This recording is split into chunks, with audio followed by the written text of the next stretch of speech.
Meu nome é Diana Artley e tenho 34 anos. 3 meses depois que minha avó morreu, um banco me ligou para dizer que ela vinha guardando um segredo no meu nome desde 1998. E o que estava naquela caixa destruiu todas as mentiras que minha mãe já contou sobre ela. No dia em que fomos limpar a casa da vovó, minha mãe apareceu com caixas de papelão e sacos de lixo pretos. Ela passou por cada cômodo como quem estivesse fazendo compras, joias, porcelanas, álbuns de fotos, até o cardigã que a vovó usava na varanda todas as noites. Ela levou tudo. Quando eu perguntei, só uma vez, se poderia ficar com a aliança de casamento da vovó, minha mãe me olhou na frente de toda a família e disse: a vovó queria que eu tivesse tudo. Você não saberia o que fazer com coisas boas de qualquer jeito. Ninguém falou nada. Fiquei ali na sala vazia segurando uma caneca quebrada, a única coisa que ela não queria. Naquele momento, eu não fazia ideia de que minha avó vinha se preparando para isso há quase 30 anos. Antes de eu te contar o que tinha naquela caixa, dá um like e se inscreve, mas só se essa história merecer. E deixa nos comentários de onde você está assistindo e o horário local. Eu adoro ver de onde vocês estão acompanhando. Agora, deixa eu te levar de volta a uma manhã de sábado em janeiro, o dia em que limpamos a casa da vovó. A casa ficava no final da Jessamine Lane, uma construção branca de 2 quartos com varanda envolvente e tinta descascando nas beiradas. Minha avó, Evelyn Marsh, morou ali por 41 anos. Ela criou minha mãe naquela casa. E também me criou, pelo menos as partes de mim que realmente importavam. Cheguei na entrada de Cascalho às 8h30, meia hora antes de qualquer outra pessoa. Frio de janeiro, geada na caixa de correio, folhas secas ainda acumuladas na calha que a vovó varria toda quinta-feira de manhã. Fiquei no carro com o motor ligado, olhando para a varanda. A cadeira de balanço ainda estava lá. Um vaso de barro com gerânio seco ficava no degrau de cima, onde a vovó tinha colocado em setembro, quando ainda tinha força para cuidar do jardim. O capacho, verde desbotado e levemente torto, era o mesmo desde que eu estava no ensino médio. Essa casa tinha cheiro. Toda casa de avó tem um cheiro. O dela era sachês de lavanda, polidor de madeira de limão e o que estivesse assando no forno, geralmente pão de milho ou tortinhas de limão. Eu conseguia sentir da entrada, através das janelas fechadas, mesmo em janeiro. Ou talvez eu estivesse imaginando. Talvez eu estivesse imaginando desde novembro, a última vez que estive ali, quando minha avó ainda estava viva. Um domingo de novembro. Eu dirigi 45 minutos do meu apartamento, como fazia todo fim de semana, levei sopa da delicatessen que ela gostava, e nos sentamos naquela varanda, mesmo com frio. Ela segurou minha mão, apertou e disse: você sempre foi quem aparecia, minha querida. 11 dias depois, ela se foi. Um derrame durante o sono. 84 anos. Agora era janeiro, 3 semanas após o funeral, e eu estava sentada na entrada da casa que ainda cheirava aos arbustos de lavanda dela, esperando minha família chegar para levar o que restava. Um SUV preto entrou na rua e estacionou atrás de mim. Modelo novo, bancos de couro. Minha mãe desceu vestindo um colete acolchoado e calça de yoga, óculos de sol empurrados para o topo da cabeça, como se estivesse chegando para um brunch. Ela abriu o porta-malas e tirou 2 caixas de papelão desmontadas e um rolo de fita adesiva. Não trouxe produtos de limpeza. Trouxe caixas de mudança. Eu a observei subir os degraus carregando tudo, sem olhar para trás, e algo frio se acomodou no meu estômago, que não tinha nada a ver com janeiro. Às 9 horas, a entrada já estava cheia. Tia Ruth chegou no velho Subaru dela com minha prima Tammy. Alguns primos distantes vieram de Culpeper. Todos usavam casacos e não carregavam nada. Minha mãe já tinha entrado. Ouvi gavetas deslizando antes de chegar ao corredor. No quarto da vovó, minha mãe estava ajoelhada em frente à comoda, tirando saquinhos de veludo e caixinhas do gavetão de cima e jogando tudo dentro de uma sacola de lona que tinha trazido do carro. Mãe, posso ficar com a aliança de casamento da vovó? O vovô deu para ela. Não olhou para cima. Querida, eu sou a filha dela. Agora isso é meu. A vovó me disse antes de morrer. Queria que eu tivesse tudo. Ela disse isso. Ela disse isso mesmo. Minha mãe fechou a sacola com um zíper e se levantou. Diana, não tenho tempo para isso. Tenho uma casa inteira para limpar. Olhei por cima dela, pelo corredor. Tia Ruth estava perto da porta da cozinha. Nossos olhos se encontraram. Ruth baixou o olhar para o chão. Tammy estava na sala, envolvendo pratos em jornal. Ela continuava empacotando. Ninguém dizia nada. Minha mãe passou por mim e foi direto para o armário de porcelanas da sala de jantar. Ouvi o som dos pratos sendo retirados das prateleiras. O V de vovô da vovó. 40 anos de coleção, peça por peça, em feiras de antiguidades e vendas de imóveis em 3 condados. Mãe, pelo menos posso ficar com alguns pratos? Eu tentei. Você mora em um apartamento de 1 quarto, Diana. Onde você colocaria isso? Ela falou alto o suficiente para a casa inteira ouvir. Você não saberia o que fazer com joias finas de qualquer jeito. Provavelmente deixaria numa gaveta da escola. Tia Ruth desviou o olhar. Eu fiquei ali, deixando ela levar tudo. Ao meio-dia, a casa estava pela metade vazia. Minha mãe tinha enchido o SUV 2 vezes, levando caixas de volta para a casa dela na beira do lago, a 20 minutos dali, e voltando com mais caixas. O V de vovô, cada prato, xícara e pires, todos embrulhados em jornal, como se ela estivesse administrando uma empresa de mudanças. O conjunto de talheres que a vovó usava todo dia de ação de graças desde antes de eu nascer. 3 aquarelas emolduradas. Minha avó tinha se dedicado à pintura. Paisagens das Blue Ridge Mountains, feitas numa aula de arte comunitária na biblioteca. O quil do quarto de hóspedes, aquele que a mãe da vovó tinha costurado à mão. Os álbuns de fotos, 4 volumes grossos encadernados em couro, cobrindo desde os anos 1960 até o início dos anos 2000. Cada aniversário, cada Natal, cada foto escolar estranha minha, do jardim de infância até o último ano do ensino médio. Eu sempre perguntava sobre os álbuns. Vou fazer cópias para você algum dia, ela dizia. Mas já estava fechando uma caixa com fita adesiva. Não me olhava quando dizia isso. Estava concentrada na pistola de fita, passando-a sobre o papelão em um movimento só, como se já tivesse feito aquilo antes, como se limpar a casa da própria mãe morta fosse apenas mais uma tarefa de sábado. Os primos distantes foram embora por volta das 11 horas. Tinham levado móveis para a calçada para a coleta de doações e não falaram muito. Aquela não era a luta deles, e eles sabiam disso. Tammy me abraçou na cozinha. Sinto muito, Diana. Não sei o que dizer. Eu só assenti. Não havia nada a dizer. O que restava? Uma casa cheia de marcas de poeira onde as coisas costumavam estar. Buracos de prego onde quadros haviam pendurado. O espaço no carpete onde a poltrona da vovó ficava há 20 anos. A cozinha cheirava a polidor de limão e vazio. No balcão, perto do fogão, encontrei a caneca de café da vovó, cerâmica branca com uma faixa azul fina na borda, lascada na alça, manchada por dentro de décadas de café da manhã. Minha mãe tinha passado direto por ela. Peguei a caneca com as 2 mãos e, por um instante, consegui sentir o cheiro das pastas, da lavanda e do polidor de madeira que a vovó esfregava na mesa da cozinha todo domingo. Carreguei a caneca até o carro, sentei atrás do volante e chorei. Não aquele choro educado, mas o tipo em que o peito inteiro se dobra sobre si mesmo e você mal consegue respirar. Meu celular vibrou. Uma mensagem da tia Ruth: sinto muito, querida. Eu deveria ter dito algo. Eu me convenci de que eram só coisas que a vovó teria querido que eu deixasse ir, mas coisas eram tudo o que me restava dela. 2 semanas se passaram. Voltei para minha sala na Milbrow Elementary.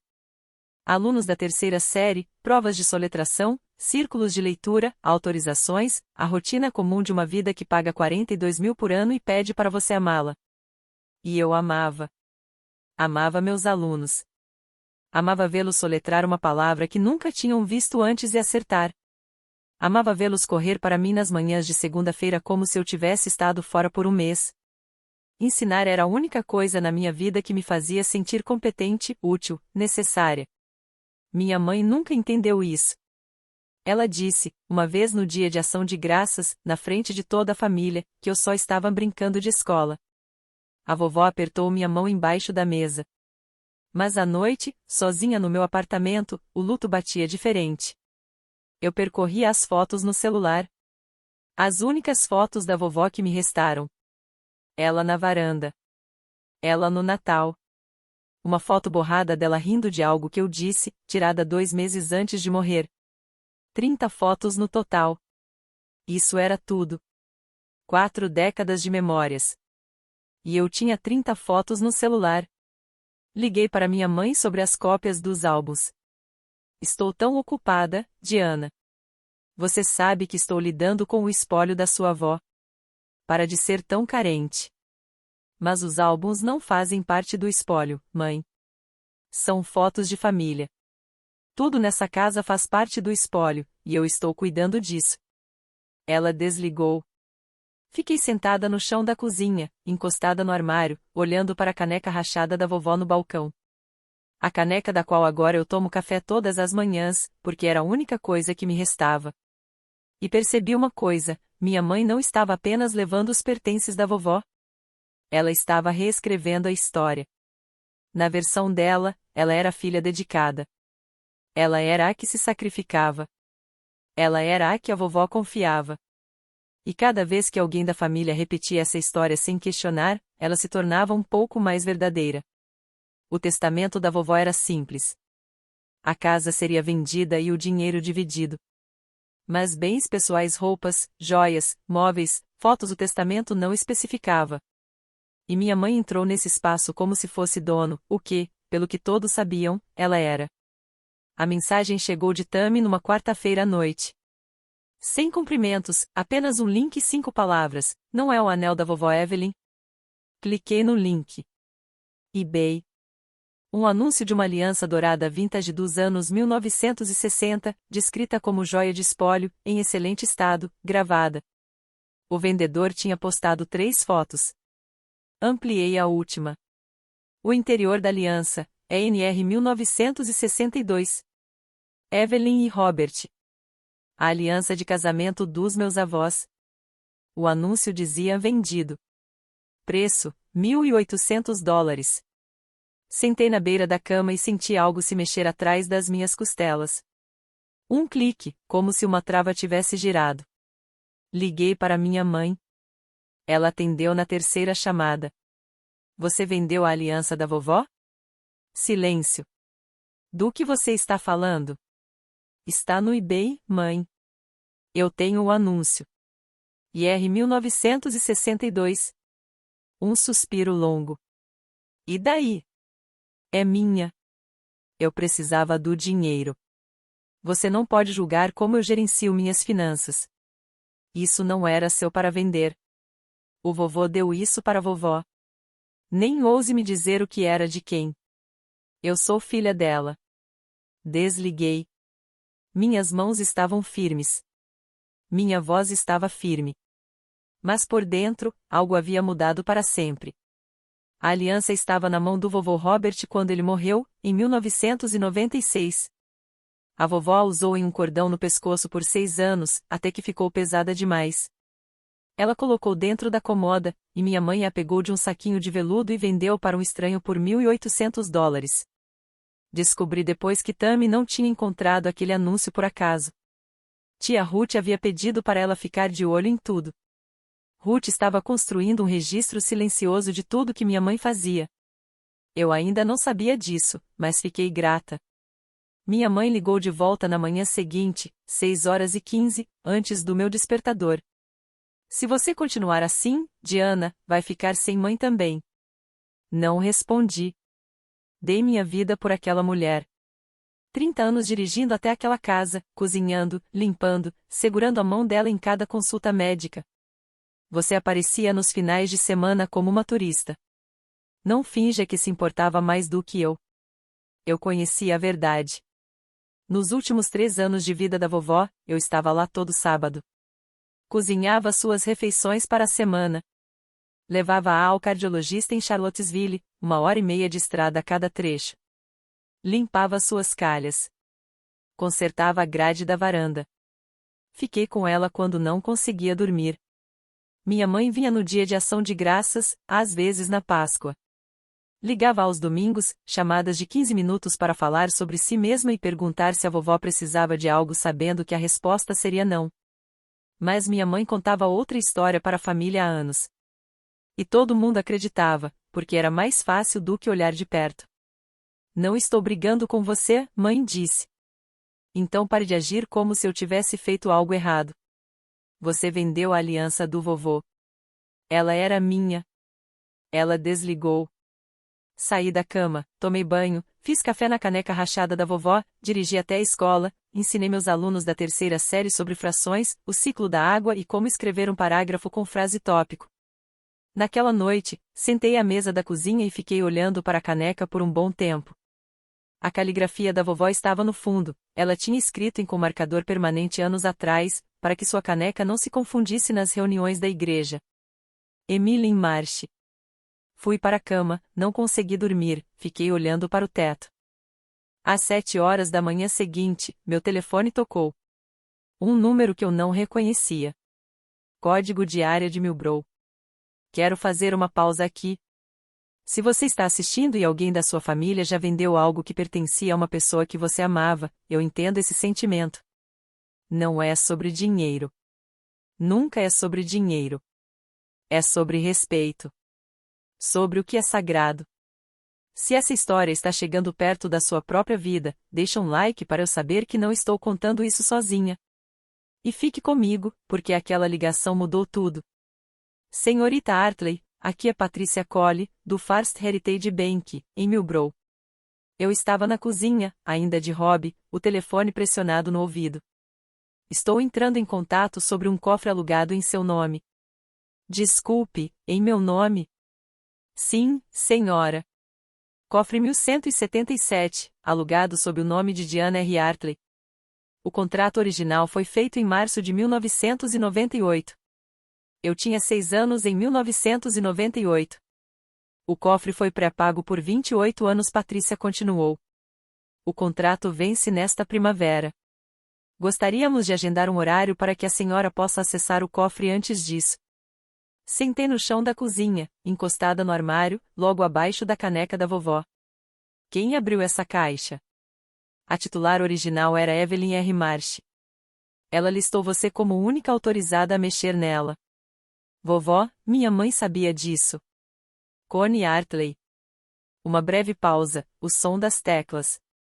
Nossos registros mostram apenas um nome autorizado nesta conta, senhorita Hartley, e esse é o seu. Minha mão tremia. Pressionei-a contra o azulejo frio. Posso ir nesta sexta-feira? Claro. Abrimos às 9 horas. Traga um documento de identidade com foto. Desliguei e fiquei sentada no chão da cozinha por um bom tempo. A luz da manhã se movia pela parede. O café e a caneca da vovó esfriaram. 1998, 28 anos de aluguel de cofre, pagos adiantado. Tentei me lembrar. 6 anos de idade, verão, vovó me levando para o que eu achava que era apenas uma tarefa chata, um prédio no centro da cidade. Ela me comprou um sorvete na casquinha e me disse para esperar no saguão. Ela entrou por uma porta, voltou 20 minutos depois e apertou minha mão. Acabamos de fazer algo importante, querida. Um dia você vai entender. Nunca perguntei o que ela quis dizer, e ela nunca mencionou de novo. Naquela noite, liguei para a tia Ruth. Preciso te contar uma coisa, disse. Um banco me ligou hoje. A vovó abriu um cofre no meu nome em 1998. Eu não sabia disso até hoje de manhã. Ruth ficou em silêncio. Pude ouvir a respiração dela, um relógio ticando ao fundo, e então, baixinho. Sua avó era mais esperta do que todos nós, Diana. Você sabia? Eu não sabia dos detalhes. Não sabia de um cofre. Mas Evelyn me disse uma vez, anos atrás, eu me certifiquei de que Diana fosse cuidada. Connie nunca vai saber. Inclinei-me para a frente. Quando ela disse isso? Foi depois que seu avô morreu. 96, 97. Connie tinha pedido dinheiro à sua avó, $8.000.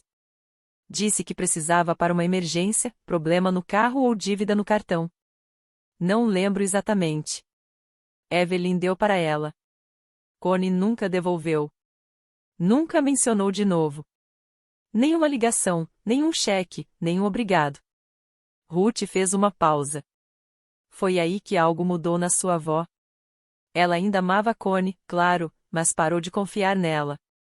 E sua avó, ela era o tipo de mulher que, quando parava de confiar em alguém, não perdia tempo com raiva. Ela fazia planos. Pensei naquele verão de 1998. Vovó me guiando para um prédio no centro, comprando um sorvete de baunilha na loja ao lado, me dizendo para sentar no banco e comer enquanto ela passava pela porta de vidro. Voltando 20 minutos depois com aquele olhar calmo, certo, como se tivesse resolvido uma pendência que a incomodava há anos. Ela apertou minha mão, sorriu e disse que tínhamos feito algo importante, e eu estava ocupada demais comendo sorvete para perguntar o que era. Ruth, o que você acha que tem na caixa? Não sei, querida, mas seja o que for, Evelyn queria que você tivesse. Ela queria especificamente você e não queria, de jeito nenhum, que Connie chegasse perto. Depois que desligamos, fiquei sentada à mesa da cozinha olhando para a caneca rachada. No fundo, marcador permanente, daquele que não sai nunca. Minha avó já sabia de algo sobre minha mãe desde antes de eu começar a primeira série. Ela sabia, planejou e esperou quase 3 décadas. A sexta-feira estava a 2 dias de distância. Na manhã seguinte, quinta-feira, fiz algo que não planejei. Passei pelo pequeno caixa de papéis que eu tinha levado da casa da vovó. Não os importantes, minha mãe tinha pegado tudo que parecia oficial. Eram apenas os restos que ninguém queria, contas antigas, um calendário de 2014 com consultas no dentista circuladas, cartões de Natal de pessoas que eu nem conhecia. No fundo da caixa, escondido dentro de um boletim da igreja de 2003, encontrei um cartão de visita. Gerald Fein, advogado, Millbrow, Virgínia, planejamento patrimonial e truches. O cartão estava gasto nas bordas, depois de anos guardado em uma gaveta. Virei-o. Nada atrás. Pesquisei o nome no celular. Gerald Fein ainda atuava. Um escritório pequeno na Main Street, a 4 quarteirões do banco. O site dele era simples, só nome, telefone e lista de serviços, administração de patrimônio, testamentos, truches. Liguei. Uma mulher atendeu, voz calorosa, sem pressa. Fein e Associados, como posso ajudá-la? Meu nome é Diana Hartley. Minha avó era Evelyn Marsh. Encontrei o cartão do Sr. Fein entre os pertences dela. Um momento, por favor. Clique. Música de espera. Então, uma voz masculina, profunda e medida. Senhorita Hartley, eu esperava sua ligação. Isso me parou. Você esperava? Sua avó foi minha cliente por mais de 20 anos.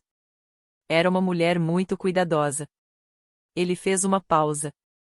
Entendo que você tenha sido contatada recentemente pelo First Heritage Bank. Como você sabe disso?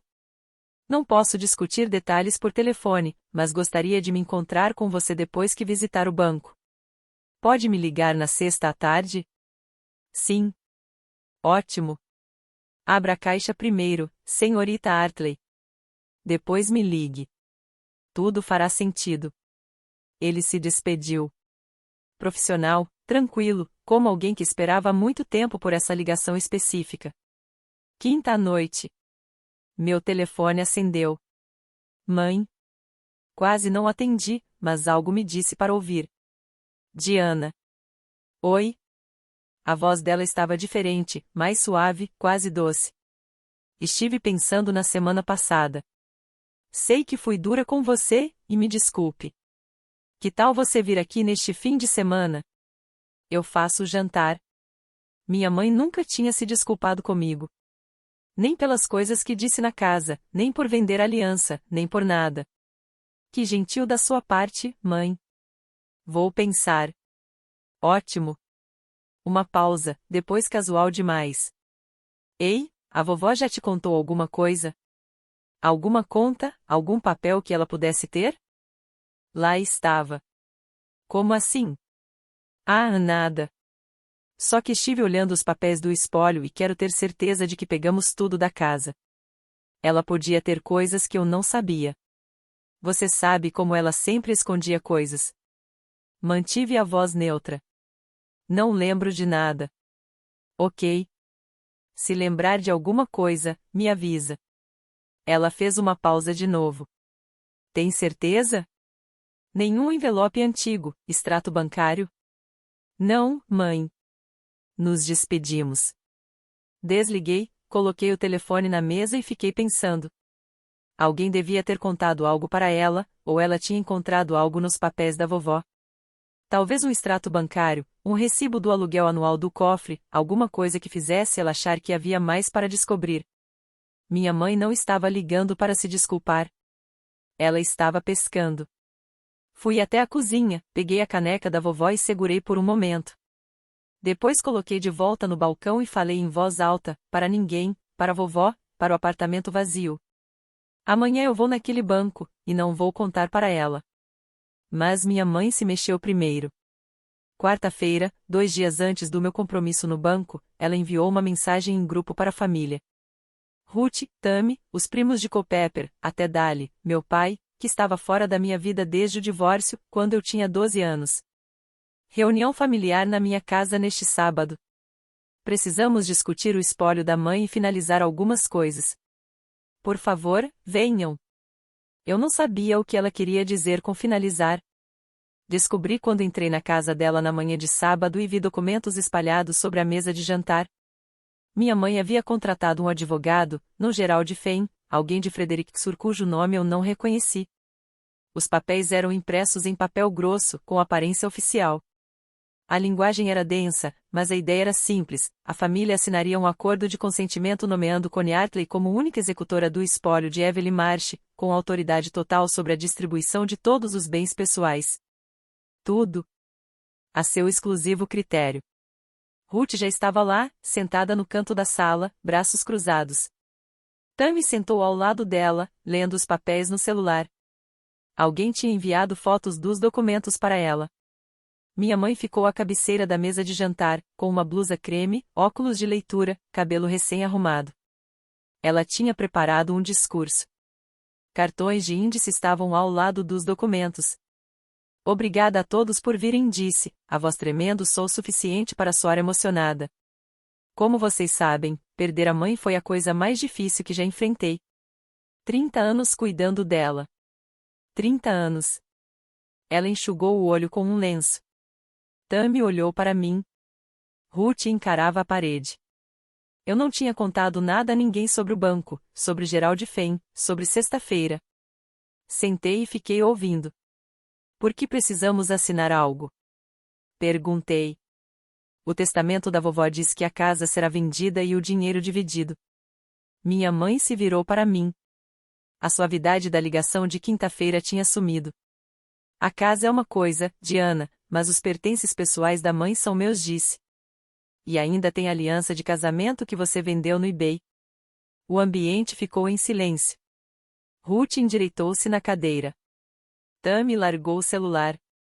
Um dos primos de Culpeper, Georg, acho, ergueu o olhar do documento que estava lendo. O rosto da minha mãe ficou vermelho, do pescoço até as maçãs do rosto. Ela apoiou os cartões de índice sobre a mesa. Vi os dedos dela tremerem. Depois se recompôs e se virou para me encarar por completo. Diana, você é professora, ganha 40 mil por ano, não entende de finanças, não entende de administração de espólio, disse minha mãe, gesticulando para a mesa, para os papéis, para a sala inteira que ela tinha preparado como se fosse uma sala de reunião. Você aparece nos fins de semana e acha que isso te faz especial? Eu estive lá todos os dias. Ninguém a corrigiu. Ninguém disse, na verdade, Diana dirigia 45 minutos todo sábado durante 3 anos. Ninguém disse, Connie, você só vinha no dia de ação de graças. Olhei ao redor da sala. Georg estava olhando para o topo da mesa como se tentasse ler o veio da madeira. A esposa dele segurava a xícara de café com as 2 mãos. O maxilar de Tammy estava tão tenso que dava para ver o músculo se movendo abaixo da orelha. Ruth segurava o braço da cadeira com tanta força que os nós dos dedos estavam brancos. Porque minha mãe contava sua versão da história há tanto tempo que ela se tornará algo que parecia fato. E questioná-la na própria casa, à mesa dela, na frente da audiência que ela mesma havia montado, parecia como entrar no meio do trânsito. Ela não tinha terminado. Deu um passo em minha direção, a voz baixando, e de alguma forma aquilo foi pior do que gritar. Se minha mãe quisesse que você tivesse qualquer coisa, ela teria dito. Ela não disse, porque sabia, assim como eu sei, que você não conseguiria lidar com isso. A sala prendeu a respiração. Georg olhou para o chão. O maxilar de Tammy continuava duro. Ruth apertava o braço da cadeira. Peguei meu casaco do encosto da cadeira. Não discuti. Não chorei. Memorizei cada rosto naquela sala, disse silenciosamente, e saí. Dirigi de volta para casa com as janelas abertas, o ar frio de janeiro entrando no carro. Meus olhos estavam secos, minhas mãos firmes no volante. Algo havia mudado. Na limpeza da casa, eu chorei. Quando encontrei a aliança no eBay, algo dentro de mim rachou. Mas naquele dia, sentada àquela mesa, ouvindo minha mãe dizer você não consegue lidar com isso na frente de todos, eu não me senti triste. Eu me senti clara. Se minha mãe quisesse que você tivesse qualquer coisa, ela teria dito. Estacionei no meu prédio e fiquei no carro. Olhei para o painel, olhei para o celular, pensei na voz da vovó naquele último domingo na varanda, você sempre foi quem aparecia, querida. E pensei, mas ela disse, mãe. Ela só não te contou. No meu apartamento, olhei o calendário na geladeira. Sexta-feira, 10 da manhã, First Heritage Bank, daqui a 2 dias. Peguei o telefone e liguei para a tia Ruth. Vou ao banco na sexta, disse. Eu te conto o que encontrar, mas depois disso, talvez eu precise de você. Ruth não pediu detalhes, só disse, estarei pronta, querida. Coloquei o telefone de lado, preparei o jantar, corrigi provas de soletração, assisti ao noticiário por 20 minutos sem ouvir nada dele. Aquela noite, não consegui dormir, mas pela primeira vez em meses, não foi o luto que me manteve acordada. Era outra coisa. Algo que parecia o espaço entre inspirar e expirar, aquela pausa em que você decide o que acontece a seguir. A sexta-feira chegou e, pela primeira vez em meses, acordei antes do meu alarme. O First Heritage Bank ficava na esquina da Main com a Bir, um prédio de tijolos de 2 andares, com maçanetas de bronze e um mastro com a bandeira na frente, aquele tipo de banco em que os caixas conhecem seu nome.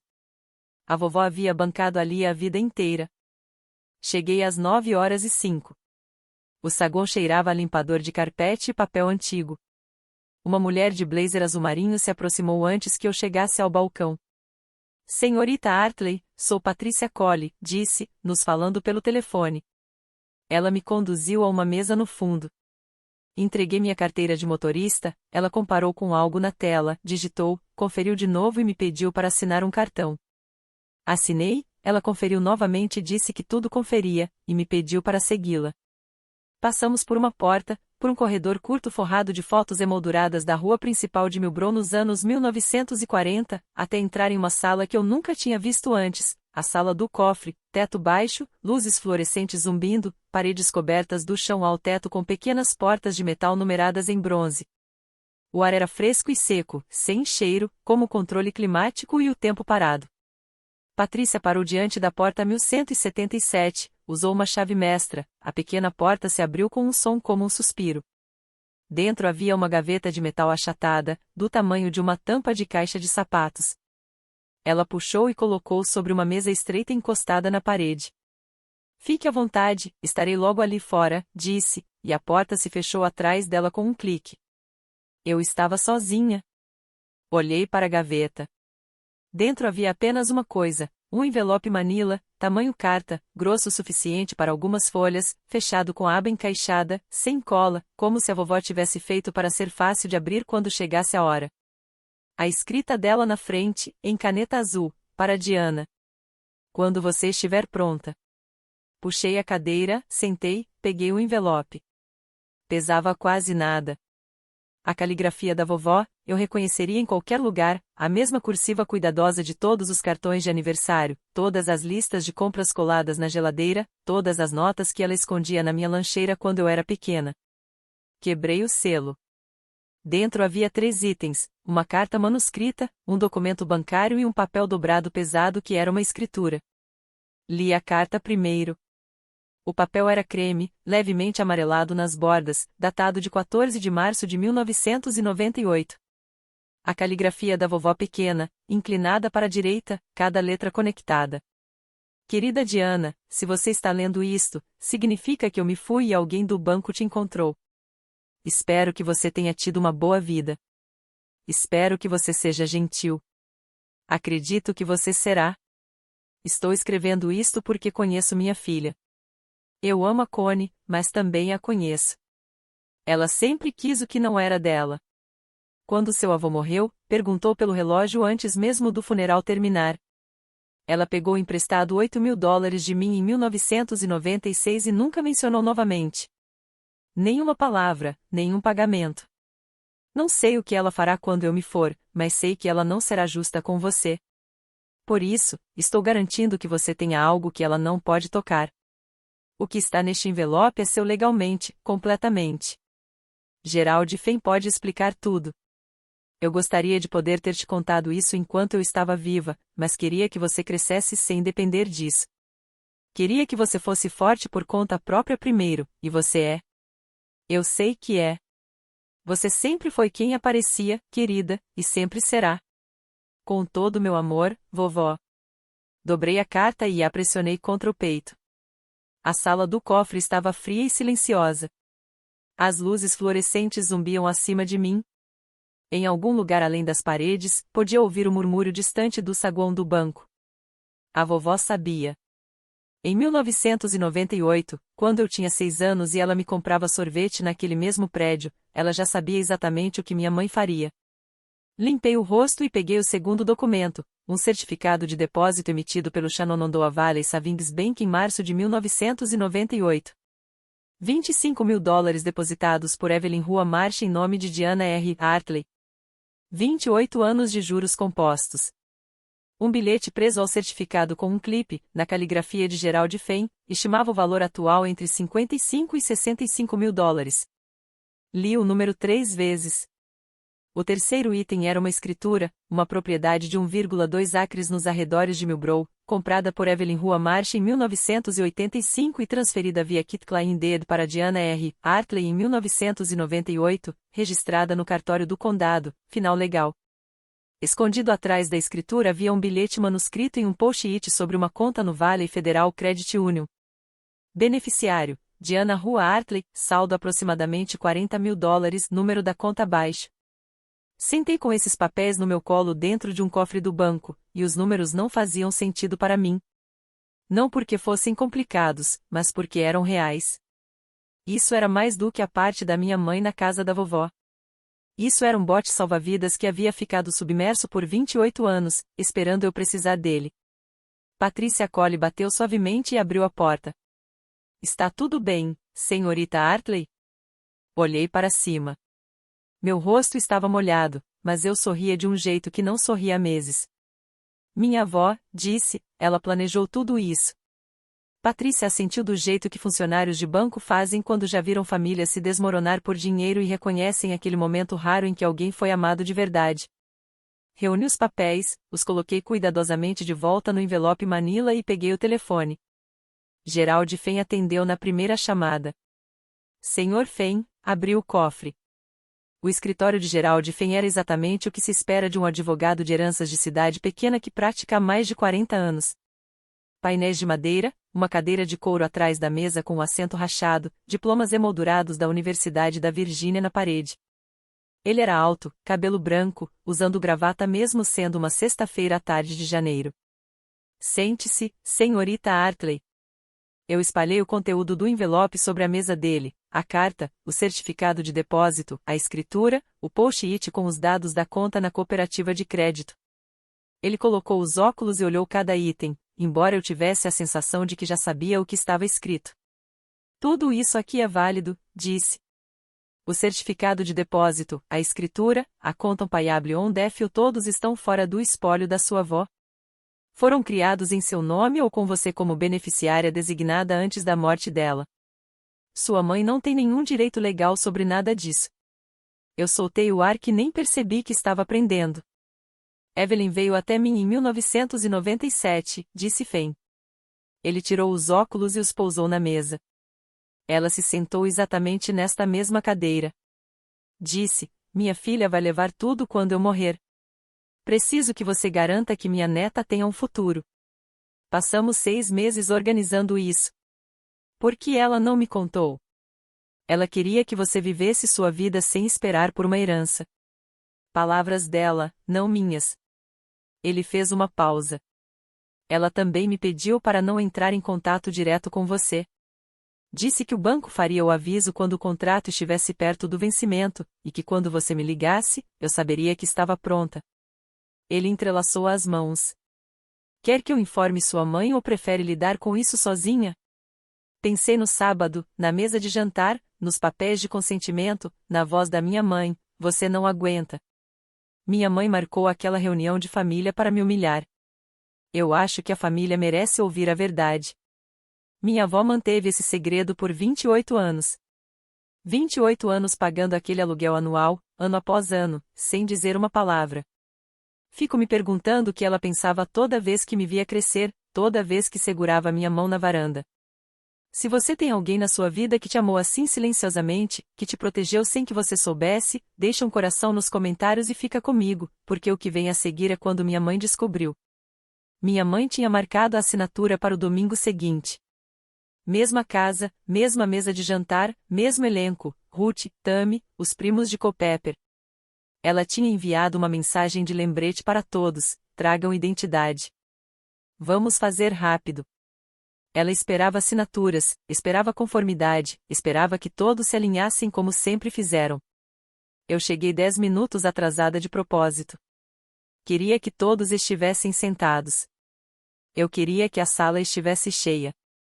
Quando atravessei a porta da frente, minha mãe estava de pé na cabeceira da mesa, com os documentos espalhados em leque e uma caneta na mão. Ruth estava sentada no mesmo canto de sempre. Tammy estava ao lado dela, braços cruzados. Georg e a esposa estavam do outro lado da mesa, visivelmente desconfortáveis. Minha mãe levantou os olhos e me viu. Depois, percebeu o homem atrás de mim. Gerald Fay entrou na sala de jantar, vestindo terno cinza, gravata azul e carregando uma pasta de couro. Quem é esse? Minha mãe perguntou. Este é o Sr. Fay, eu disse. O advogado da vovó. A sala inteira mudou. Tammy se inclinou para a frente. A mão de Ruth caiu da boca. A esposa de Georg parou de mexer no telefone. Minha mãe piscou, incrédula. Minha mãe não tinha advogado. Ela tinha. Gerald Fay disse isso e colocou a pasta na mesa, ao lado dos documentos da minha mãe. Por 20 anos, observei o rosto da minha mãe. A confiança foi embora em etapas. Primeiro confusão, depois algo que parecia cálculo, depois algo próximo do medo. Ela endireitou os ombros. Bem, não sei do que se trata, mas estamos aqui para assinar. Não estou aqui para brigar, mãe, eu disse. Minha voz estava firme, calma, daquele tipo de calma que preenche a sala. Estou aqui para mostrar o que a vovó realmente queria. Abri minha bolsa e coloquei o envelope Manila sobre a mesa. Tirei a carta do envelope, desdobrei e li em voz alta. Querida Diana, se você está lendo isso, significa que eu me fui e alguém do banco te encontrou. A boca da minha mãe se abriu, mas nenhum som saiu. Continuei lendo, firme e clara. Cada palavra na letra da vovó, cada palavra que eu tinha decorado nos 3 dias desde que li pela primeira vez naquela sala-cofre. Eu amo a Connie, mas também a conheço. Ela sempre quis o que não é dela. Ruth cobriu a boca com a mão. Tammy olhava para minha mãe com uma expressão que eu nunca tinha visto nela, algo entre choque e reconhecimento, como se estivesse vendo um quebra-cabeça que vinha montando por anos se completar de repente. Georg havia afastado a cadeira da mesa. A esposa dele largou o celular e segurava a borda da mesa. Ela pegou emprestado $8.000 de mim em 1996 e nunca mencionou de novo. A mão da minha mãe estava plana sobre a mesa, pressionando forte. Os nós dos dedos brancos, os tendões do punho saltando como cabos.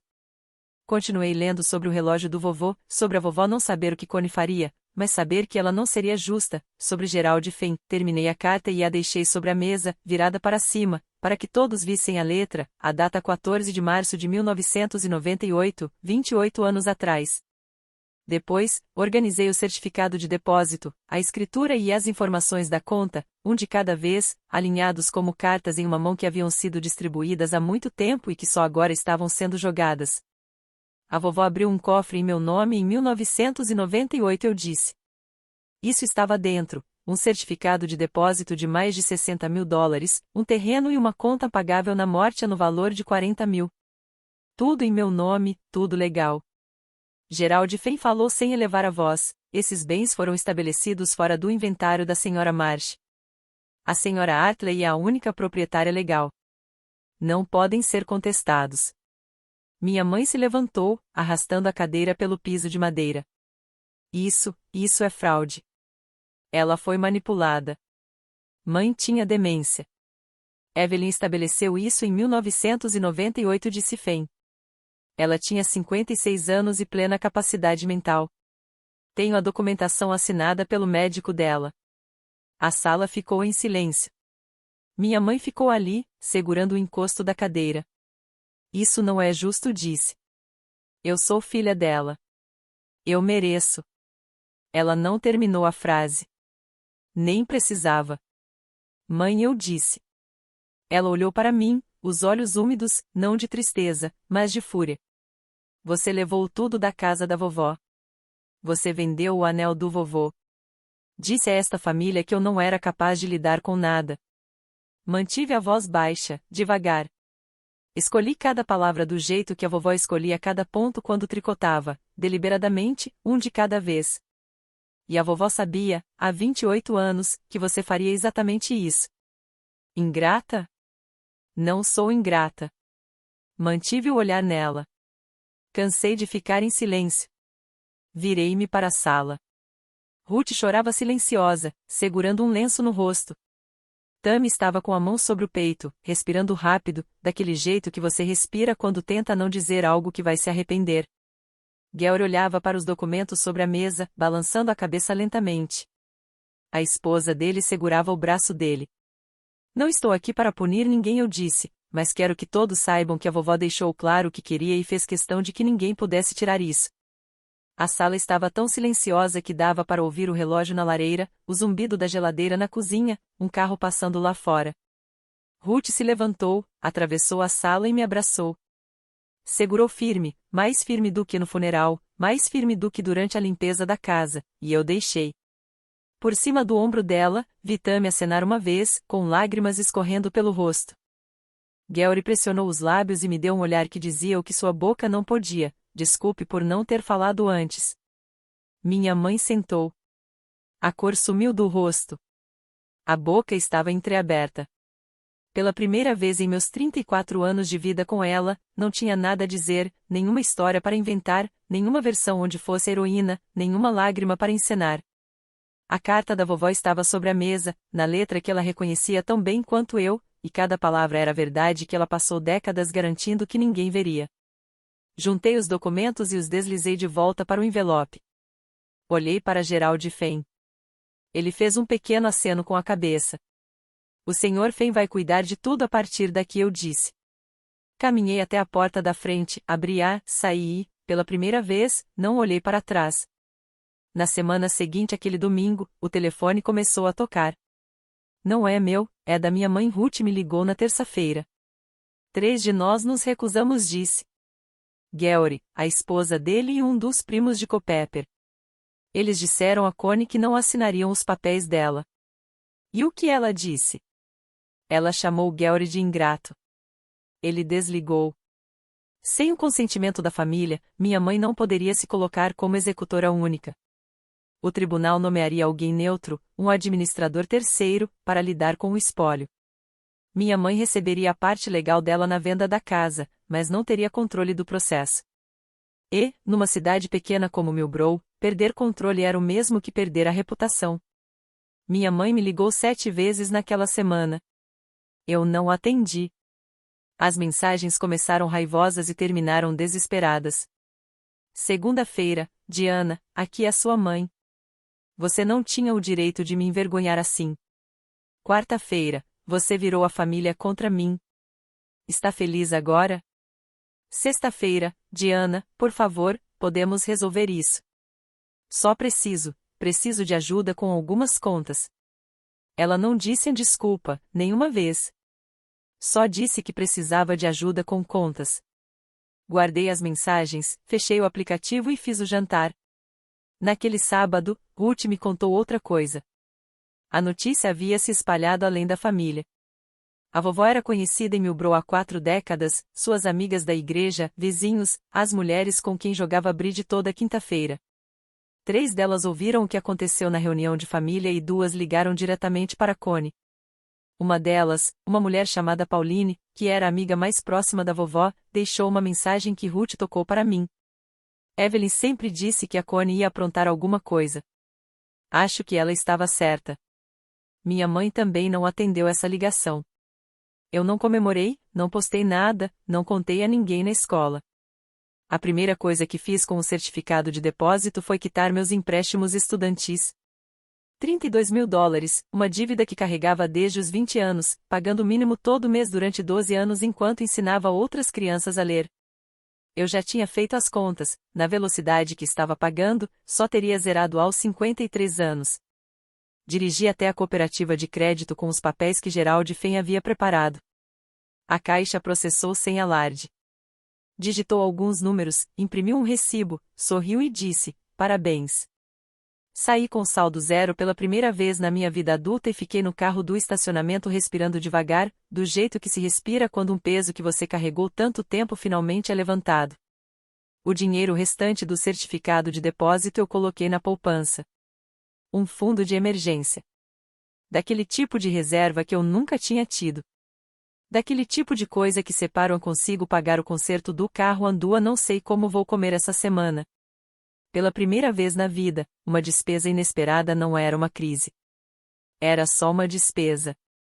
A conta pagável após a morte, os $40.000, deixei intacta por enquanto, para o que viesse a seguir, assim como o terreno. Num sábado no início de março, dirigi até os 1,2 acres na beira de Millbrook. Eu tinha conferido no mapa fiscal do condado. Era um terreno retangular, cercado por uma antiga cerca e um riacho ao sul, campo aberto, flores silvestres no verão, um carvalho solitário perto da estrada.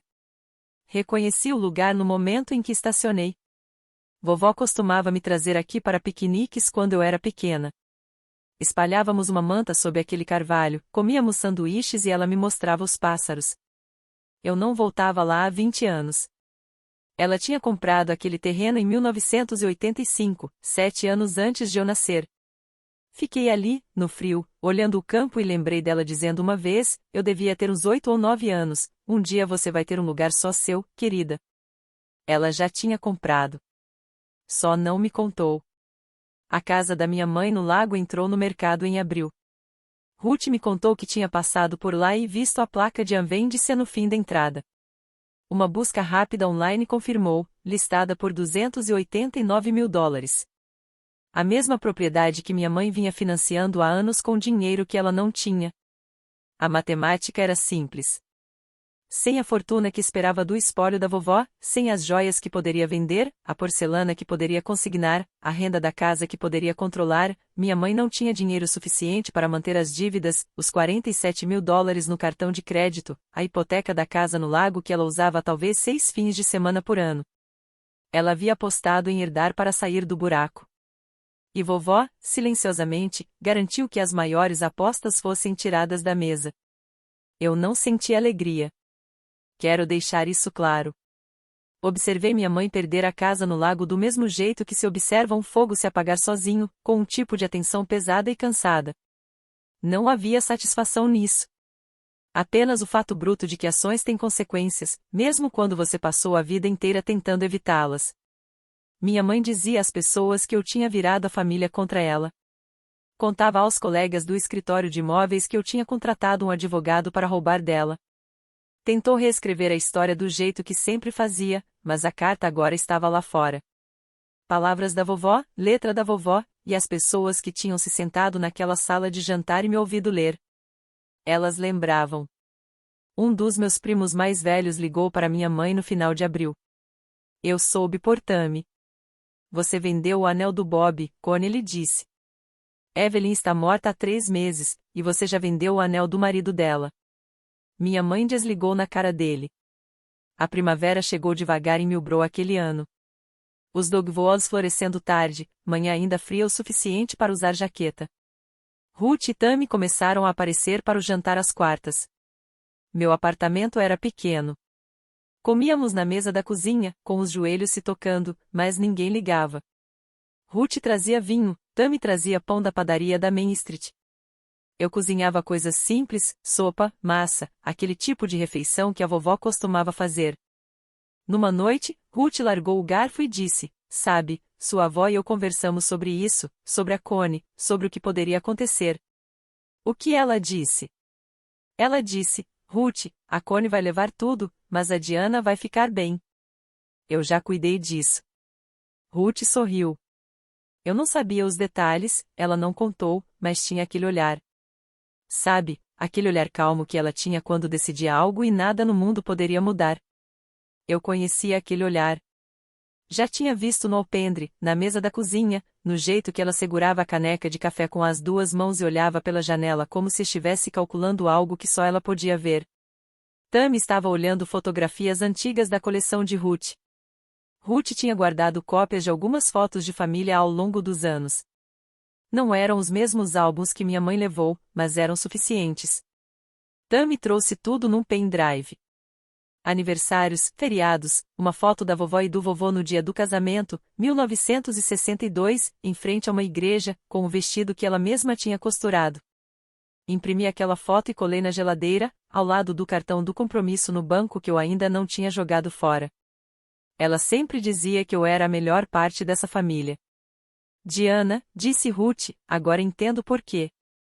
Em maio, chegou uma carta. Não um e-mail, não uma mensagem, uma carta em envelope branco simples, com a letra da minha mãe na frente. Abri na mesa da cozinha. Uma página, escrita à mão. Diana, ainda sou sua mãe. Cometi erros. Podemos conversar? Li 2 vezes, deixei sobre a mesa e tomei meu café. Não havia pedido de desculpas na carta, nem reconhecimento. Cometi erros é o que as pessoas dizem quando querem pular o que fizeram e ir direto para a parte em que você as perdoa. Minha mãe não estava pedindo para consertar algo, estava pedindo acesso. Ela estava sozinha. A casa no lago foi vendida. A família à distância. A narrativa que ela construiu por 30 anos desmontada por uma carta de uma mulher morta em um cofre de banco. Eu entendi a solidão. Vivi nela por meses depois que a vovó morreu. Mas também entendi a diferença entre solidão e responsabilidade. Escrevi de volta à mão, numa folha pautada do bloco que uso para tarefas dos meus alunos. Mãe, eu te amo, mas não posso ter um relacionamento baseado em você fingir que nada disso aconteceu. Quando você estiver pronta para ser honesta, não sobre o que você precisa, mas sobre o que fez, estarei aqui, Diana. Seleei a carta, coloquei o selo, dirigi até o correio e deixei na caixa azul na esquina. Não esperei resposta. Nem esperava. Minha mãe talvez nunca mudasse. Talvez passasse o resto da vida contando a quem quisesse ouvir que a filha e a mãe morta conspiraram contra ela. Eu não podia controlar isso. Só podia controlar a porta. E eu não estava fechando-a. Eu simplesmente estava cansada de segurá-la aberta para alguém que continuava batendo nela na minha cara. Num sábado no final de maio, dirigi até o terreno. O campo tinha ganhado vida. Flores silvestres, renda de rainha, margaridas do óleo preto e alguma flor roxa que eu não sabia o nome haviam brotado na grama e preenchido o acre inteiro. O carvalho estava coberto de folhas, sua copa tão densa e verde que parecia uma pintura. O riacho ao longo da cerca sul corria cristalino, refletindo a luz da manhã. Estacionei no acostamento de cascalho, peguei a caneca de café rachada do banco do passageiro.